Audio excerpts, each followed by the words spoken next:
செந்தில் பாலாஜி முன்னாள் அமைச்சர் செந்தில் பாலாஜியை ராடு விடுவதற்காக தற்போது இடி வந்து கொண்டு இருக்கிறது. அதாவது செந்தில் பாலாஜி 2011 2016 வரையில செஞ்ச சில ஊழல்களை நான் விசாரிக்கணுங்க, உங்களுடைய பர்மிஷன் வேணுங்க அப்படின்னு தமிழக அரசுக்கு ஒரு லெட்டர் அனுப்பிச்சு அந்த பர்மிஷன் லெட்டரை நம்ம கவர்னருக்கு அனுப்பி கவர்னர் இப்போ பர்மிஷன் கொடுத்துட்டாரு. இடி வந்து நிற்குது, கொண்டை வச்சு ராடு ஏற்ற போறாங்க. இந்த 1 வருஷம் 2 வருஷம் பல வருஷம் ராடு ஏற்ற போறாங்க. என்கிட்ட பல மேட்ரு சிக்கி இருக்கு செந்தில் பாலாஜி மேட்ரு அப்படிங்கிறதுனால. சரி, அது என்ன அதற்கு பிறகு விஜய் அவர்கள் பதவி ஏற்றதுலேருந்து ஒப்பாரி வச்சு அழுதுகிட்டு இருக்காங்க அப்படிங்கிறது தெரியும். இன்னும் ஒரே ஒரு ஆள் மட்டும் தான் ஒப்பாரி வச்சு அழுதாதான் காதுக்கு இனிமையாக இருக்கும் அப்படின்னு நினச்சிக்கிட்டு இருந்தோம். நம்ம சீமான் அண்ணன் நேற்றுக்கு ஒரு 5 மணி நேரம் ஒப்பாரி வச்சு அழுதுக்கிறான்னு வச்சுக்கலாம். கத்தி எழு, கதிரி எழு, ஊரை கூட்டி எழு, ஒரு ரூம் உள்ள வச்சு அழுதுட்டு போயிருக்கிறவங்களே அவர் என்னென்ன மாதிரிலாம் அழுதுக்கிறாப்புல அப்படிங்கிறது விரிவாக பார்க்கலாம். வாங்க வீடியோக்குள்ள போகலாம். நான் உங்கள் யங் தாத்தா.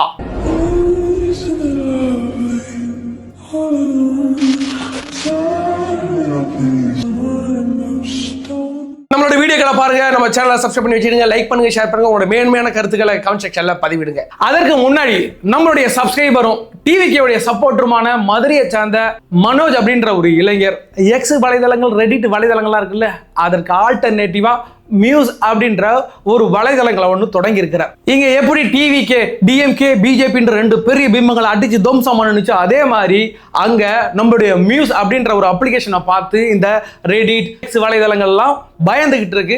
நம்மளுடைய தமிழ் அங்கே ஒன்று ஓப்பன் பண்ணியிருக்காரு. நம்மளுடைய ஆதரவை கொடுக்கணும். நீங்கள் நான் கீழே டிஸ்கிரிப்ஷனில் ஒரு லிங்க் கொடுத்துருக்கேன், அதில் போயிட்டு நீங்கள் உங்களுடைய அக்கௌண்ட்டை ஓப்பன் பண்ணலாம். நம்மளுடைய யங் தாத்தா இனிமேல் யூடியூப்பு, ட்விட்டரு, அது மட்டும் இல்லாமல் மியூஸ் அப்படின்ற அந்த வலைதளங்களையும் நம்ம களமாடுவோம். அதுபோக அந்த மியூஸ் அப்படின்ற அப்ளிகேஷனில் நிறைய ஆப்ஷன்ஸ் இருக்கு. நீங்கள் ஒரு போஸ்ட் ஒன்று கிரியேட் பண்ணிட்டீங்க, அதை எங்கே போடணும்னு தெரியல, ஆனால் அங்கே பூஸ்ட் அப் அப்படின்னு ஒரு ஆப்ஷன் இருக்கும். அந்த ஆப்ஷன் டச் பண்ணாலே இந்த போஸ்ட்டை எங்கே போடணும்ட்டு அந்த மியூஸ் அப்ளிகேஷனே அதில் கொண்டு போட்டுரும். கேட்டகரி வைஸாக பிரிச்சிடும். அதாவது நீங்கள் பொலிட்டிக்கல் சம்மந்தமாக போடுறீங்களா, அது பொலிட்டிக்கல் கண்டென்ட்டோடய வந்துடும். நீங்கள் ஒரு சினிமா சம்மந்தமாக போடுறீங்கன்னா சினிமா சம்பந்தமான அந்த கண்டென்ட் வழியாக அது கொண்டு கொடுத்துரும். நம்முடைய சப்ஸ்கிரைபரும் டிவிகேவுடைய ஆதரவான அந்த மனோஜ் இளைஞர் உருவாக்குற அந்த மியூஸ் அப்ளிகேஷனுக்கு உங்களுடைய மேன்மையான தாழ்மையான ஆதரவுகளை கொடுக்கணுமோ கேட்டுக்கொள்கிறோம். கீழே உள்ள டிஸ்கிரிப்ஷனில் உள்ள அந்த லிங்கை பயன்படுத்தி நீங்க உங்களுடைய அக்கௌண்ட்டை கிரியேட் பண்ணலாம். தலைவர் விஜய் அவர்கள் முதலமைச்சராக பதவியேற்று 1 மாசம் ஆகுது. அந்த 1 மாசத்துக்குள்ள நிறைய நல்ல விஷயங்கள் நடந்திருக்கு. அதுல நான் பார்த்து வியர்ந்த சந்தோஷப்பட்ட ஒரு விஷயம் அப்படின்னா,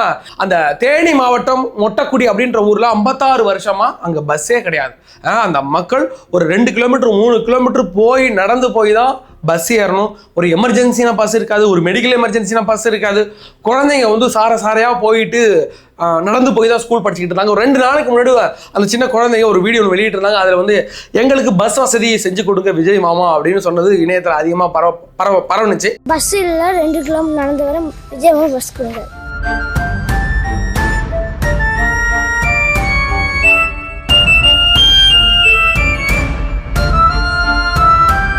அதன் முன்னெடுப்பாக இப்போ என்னன்னு பார்த்தீங்கன்னா, அந்த ஊருக்கு 56 வருஷத்துக்கு பிறகு பஸ் விட்டுருக்குறாங்கப்பா. இந்த ஏன் மாற்றம் வேணும் என்னடா மாற்றம்னு கேட்டீங்களா, இதாயா மாற்றம். 56 வருஷமா 2 திராவிட கட்சிகள் ஒரு ஊருக்கு பஸ் அனுப்பாவே இருந்திருக்கு. ஒரு ஊர் மட்டும் கிடையாது, சிவகாசி பக்கத்தில் கோணம்பட்டிங்கிற ஊருக்கு பஸ் இல்லை. அந்த மக்களும் அவ்வளவு கஷ்டப்பட்டு கேட்டுக்கிட்டு இருந்தாங்க. அதில் ஒரு அம்மா வீடியோ போட்டுருந்தாங்க, எங்கள் ஊருக்கு பஸ் வரல, விஜய் நான் வந்ததுக்கு பிறகாவது எனக்கு கிடைக்குன்னு எதிர்பார்க்குறோம்னாங்க. அந்த ஊருக்கும் பஸ் விட்டுருக்காங்க. கோயம்புத்தூருக்கு பக்கத்தில் அண்ணா நகர்னு ஒரு ஊர் இருக்கு. அண்ணா நகர் ஊர்ல சாதி பாகுபாட்டாளி, அந்த சாதியை பார்த்துக்கிட்டே அந்த ஊருக்கு நீங்க பஸ் அனுப்பப்படாது. இங்கேருந்து பஸ் அங்கே திரும்பி வந்துச்சுன்னா இப்போ அந்த ஊர் மக்கள் உட்காந்துக்கிட்டு வருவாங்க, நாங்கள் நின்றுட்டு வரணுமா அப்படின்னு சாதி பார்த்து அந்த ஊருக்கு பஸ் இல்லாமல் இருந்திருக்கு. அங்கேயும் பஸ் அனுப்பியிருக்காங்க. அப்படிலாம் நினைக்கும் போது உண்மையிலேயே மகிழ்ச்சியா இருக்கு. இதுதான் மாற்றம், இதுதான் சமூக நீதி. திமுக காரன் வாய் வழியை கத்துவானா தவிர ஜாதியை கடைபிடிப்பான், சாதிக்கு முட்டு கொடுப்பான். திமுகவில் எல்லா அமைச்சர்களும் சாதிய மாநாட்டில் கலந்துக்கிடுவாங்க. பல அமைச்சர்கள் நேரு கலந்துக்கிடுவாரு. இப்படியாக இருக்கிற பட்சத்தில் இந்த திராவிட கட்சிகள் இத்தனை வருஷமா இந்த மக்களுக்கு எதுவுமே செய்யலையா? பேருக்கு நாங்கள் பார்த்தீங்கன்னா சமூக நீதியை கடைபிடிக்கணும்னு சொல்லுவாங்க. ஆனால் உண்மையான சமூக நீதி அப்படிங்கிறது 1 மாசத்துக்குள்ள எந்தெந்த ஊருக்கெல்லாம் பஸ் போகல அந்த ஊருக்கெல்லாம் பஸ் போயிட்டு இருக்கு. இந்த மிக முக்கிய முன்னெடுப்புக்கு முக்கியமாக இருக்கிறது யாருன்னு பார்த்தீங்கன்னா, நம்மள தமிழன் பார்த்திபன் போக்குவரத்து துறை அமைச்சராக இருக்கிறார்ல அவர். அதற்கு பிறகு நம்ம அமைச்சர் வன்னியரசு இருக்கார்ல சமூக நீதித்துறை, அவர் இதை இந்த முன்னெடுப்புல அதிக பங்கு வகித்திருக்கிறார். இதுக்கு தான் கூட்டணி ஆட்சி அமைய வேண்டும், ஆட்சியமாகவும் அதிகாரத்திலும் பங்கு கிடைத்தால் என்ன நடக்கும் இருக்குல்ல. நான் ஏற்கனவே சொல்லியிருந்தோம், வீசி கேட்டா உள்ள வாங்கயா, உங்க துறையை கேட்டு வாங்கி உங்க துறைக்கு என்னென்ன பண்ணணுமோ அதெல்லாம் பண்ணுங்கயா அப்படின்னு சொல்லணுமா இல்லையா? நம்ம சொன்னோம். அதன் விளைவாக இன்னைக்கு சமூக நீதித்துறை அமைச்சராக வன்னியரசை போட்டிருந்தாங்க. அந்த வன்னியரசு எங்கெங்க சமுதாயம் எங்கெங்கெல்லாம் கஷ்டப்படுதோ அங்கெல்லாம் அந்த நல்ல நான் கொண்ட செய்யறேன்னு இன்னைக்கு அந்த ஊருக்கு பஸ் போனதுக்கு மிக முக்கிய காரணமாக விசிகாவுடைய அமைச்சராக இருக்கிறார்கள் வன்னியரசு. அவர் மிக முக்கிய காரணம். அடுத்ததாக இந்த திமுக ஆட்சியில எந்தெந்த இடங்கள்லாம் ஊழல் பண்ணிக்கிட்டு இருந்தாங்க இல்ல, அது எல்லாம் இந்த ஆட்சியில அரஸ்ட் பண்ணி வந்து 30 நாளுக்குள்ள ஒவ்வொரு துறையை எடுத்துக்கிட்டா சரி. இப்போ ஒரு பொதுப்பணித்துறையில நீங்க ஒரு ஒப்பந்ததாரர் ஒரு பணியை எடுத்து செய்யறாரு, ஒரு அரசு கட்டிடம் எடுத்து பண்றாரு அப்படின்னா அவங்கள்ட்ட 35% கமிஷன் வாங்கிடுவாங்க அமைச்சர். அதுக்கு பிறகு அமைச்சர் கீழே அப்படியே போயிட்டு எங்க முதலமைச்சர் வரைக்கும் போகும். அதுதான் வந்து விஜய் அவர்கள் குறிப்பிட்டிருந்தார்ல, முதலமைச்சர் ஸ்டாலின் டாக்ஸ் அப்படின்றது. நீங்க மின்சாரத்துறை எடுத்துக்கிட்டா மின்சாரத்துறையில ஒப்பந்த தொழிலாளர் இருக்கிற அந்த கம்பெனி ஒரு 30% இல்லைன்னா 35% வாங்கிட்டு அவங்க லாஸ்ல இருந்தாங்க. அதன் விளைவாக ஒரு சரியான வேலை நடக்காம இருந்துச்சு. இன்னைக்கு அது எல்லாமே அரெஸ்ட் பண்ணியிருக்காங்க. பார்த்தீங்கன்னா நம்மளுடைய கல்வித்துறை அமைச்சராக இருக்க ராஜ்மோகன் என்ன சொல்றாருன்னா, வந்து இந்த பள்ளிகளுக்கு அதாவது தனியார் பள்ளிகளுக்கு மெட்ரிகுலேஷன் பள்ளிகளுக்கு வந்து 3 வருஷத்துக்கு ஒரு வாட்டி லைசன்ஸ் ரினியூவல் பண்ணுவாங்க. அதுக்கு ஒவ்வொரு பள்ளிகளும் 3 லட்சம் ரூபாய் பணம் கட்டணும். பணம் கட்டினா தான் உங்களுக்கு ரெனியூவல் கொடுப்பாங்க. இப்போ அந்த முறையை ஒழிச்சாச்சு. நீங்கள் 3 லட்சம் கொடுக்க தேவை கிடையாது அப்படின்ட்டு தனியார் பள்ளிகளுக்கு ஒரு ஸ்ட்ரிக்டான ஒரு விஷயங்களை பண்ணியிருக்காரு. அதாவது எந்தெந்த மாணவர்கள்ட்ட நீங்கள் எவ்வளோ அமௌண்ட் வாங்குறீங்க, இப்போ எல்கேஜிலேருந்து 5th வரைக்கும் நீங்கள் எவ்வளோ அமௌண்ட் வாங்குறீங்க அப்படிங்கிறத கான்ஸ்டன்ட்டாக வெளியில் போடுங்க, நெட்டில் போடுங்க, எல்லாருக்கும் தெரியணும் அப்படின்னு பல சீர்திருத்த வேலைகள் நடந்துகிட்டு இருக்கு. போன ஆட்சியில் இதெல்லாம் அலங்கோலமாக கடந்துச்சு. எதுவுமே கண்ட்ரோல் கிடையாது, யாருடைய கண்ட்ரோலே இருக்காது. ஒரு அமைச்சர்கிட்ட எல்லாரும் பிடிங்கி தின்னுட்டு இருப்பான். மக்கள்கிட்ட இருந்து எவ்வளவு திங்க முடியுமோ அவ்வளோ தின்னுகிட்டு இருப்பான். இப்போ அதெல்லாம் அரெஸ்ட் பண்ணுறதுக்கே அந்த விஷயங்கள் எங்கெங்கெல்லாம் மணி லீக் ஆகுதுல, அதை அரெஸ்ட் பண்ணுறதுக்கே இவ்வளோ நாள் எடுத்துருக்குன்னா இன்னும் இருக்கு. இந்த தமிழ்நாட்டில் இந்த ஊழல் பெருச்சாளிகள் எங்கெங்கெல்லாம் பொந்து வச்சு எப்படிலாம் திருடிருக்காங்கிறத அதை கண்டுபிடிச்சு சரி செய்வதற்கு இன்னும் பல காலங்கள் எடுக்கும். அதற்கு பிறகு நம்மளுடைய செந்தில் பாலாஜி அவர்கள் வந்து 2011 2016 காலகட்டங்களில் அதிமுக பிரிவில் அமைச்சராக இருந்தார், போக்குவரத்து துறை அமைச்சராக இருந்தார். அப்பொழுது என்னன்னா, நான் உங்களுக்கு வந்து வேலை வாங்கி தரேன், அதாவது இன்ஜினியர் லெவல்ல இருந்து கண்டக்டர், டிரைவர், சீனியர் இன்ஜினியர் இருந்து எல்லா துறைகள்கிட்ட இருந்து மெக்கானிக், அது மாதிரி பல பேர்கிட்ட இருந்து நான் வேலை வாங்கி தரேன் அப்படின்னு சொல்லி அமௌண்ட் வாங்கி பல லட்சம் ரூபா ஊழல் செய்து விட்டார் அப்படின்ற கேஸ் இருக்கு. அந்த கேஸ் என்னன்னா, இப்போ வந்து அதுக்கு பிறகு தான் இடி உள்ள வந்துச்சு. இந்த இடி இப்போ என்ன சொல்லுதுன்னா, நான் செந்தில் பாலாஜி நாங்கள் விசாரிக்க போனோம், ஏற்கனவே கொண்டு வச்சு 1 வருஷம் ராடு விட்டு பார்த்தா இப்போ நான் புதுசாக ராடு விட போறேன்ட்டு இந்த இடி வந்து தமிழக அரசிட்ட ஒரு ஒப்புதல் கேட்டிருந்துச்சு. இந்த தமிழக முதல்வர் வந்து விஜய் அவர்கள் நினைச்சதுன்னா அந்த ஒப்புதல் கையொப்பத்தை போட்டு யாருக்கிட்ட, ஆளுநர்கிட்ட அனுப்பிட்டுருச்சு. ஆளுநரும் இதுக்கு ஒப்பந்தம் அவரும் கையெழுத்து போகணும். அது எதுக்குன்னா, அவர் தானே அமைச்சரை நியமிக்கிறார். அமைச்சர்களையோ முன்னாள் அமைச்சர்களையோ கைது செய்யணும்னா பர்மிஷன் கொடுக்க வேண்டியது ஆளுநர். அதன்படி இப்போ ஆளுநர் இன்னைக்கு பர்மிஷன் கொடுத்துருக்காருன்னா அநேகமாக தூக்கிட்டு போயிடணும். 1 வாரத்தில் தூக்கி கொண்டு வச்சு விசாரிப்பாங்க நம்மளுடைய செந்தில் பாலாஜியை. விசாரிக்கும் போது சும்மா விடுவாங்களா? இது மட்டும் தான் கேஸா? ஏற்கனவே இடி வந்து உள்ள டாஸ்மாகில் உள்ள போகுது செக் பண்ணிட்டு ஒரு 1000 கோடி ரூபா ஊழல் நடந்ததற்கான அத்தாட்சிகள் எங்கள்கிட்ட இருக்குன்னு போனாரு. அப்போ யார் அமைச்சராக இருந்தாலும் செந்தில் பாலாஜியாக இருந்தார். அதற்கு பிறகு அந்த மின்வாரியத்துறையில் 397 கோடி ரூபா ஊழல் பண்ணியிருக்கிறாரு அப்படின்னு இந்த கேஸ் எங்கே போயிருக்கு? இப்போ சிபிஐட்ட போயிருக்கு. இப்போ சிபிஐ வரும். பார்த்தீங்கன்னா சுற்றி வளைச்சி செந்தில் பாலாஜி கழுத்தை பிடிக்க போகிறானுங்க. கழுத்தை பிடிச்சி வச்சு காலத்துக்கும் களி மௌனே உனக்கு காலத்துக்கும் களி திங்க போறாரு நம்மளுடைய செந்தில் பாலாஜி. என்கிட்ட இந்த வழக்குகள்லாம் விசாரிக்க தோண்ட புதிய விஷயங்கள்லாம் வரும். இப்போ இந்த ஒரு 397 கோடி ரூபா ஊழல் நடந்திருக்கு அப்படிங்கிற மேட்டர் தானே தெரியும். அவர் வந்து கொண்டு வச்சு சிபிஐ விசாரிச்சது பிறகு ஏற்கனவே ஒரு 34 ஹார்ட் டிஸ்க் மிஸ் ஆயிருக்குல்ல, அந்த ஹார்ட் டிஸ்கை எடுத்தது யாரு, அந்த விசாரணைலாம் வந்து அப்படி பார்த்தீங்கன்னா ஒரு 2000 கோடி ரூபா 3000 கோடி ரூபா தனியாக சொத்து யார்கிட்ட இருக்கும்? செந்தில் பாலாஜிட்ட இருக்கும்.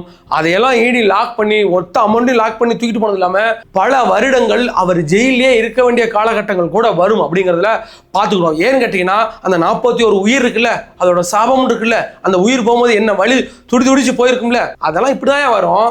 நீ பண்ண பாவம் சும்மா விடுமா?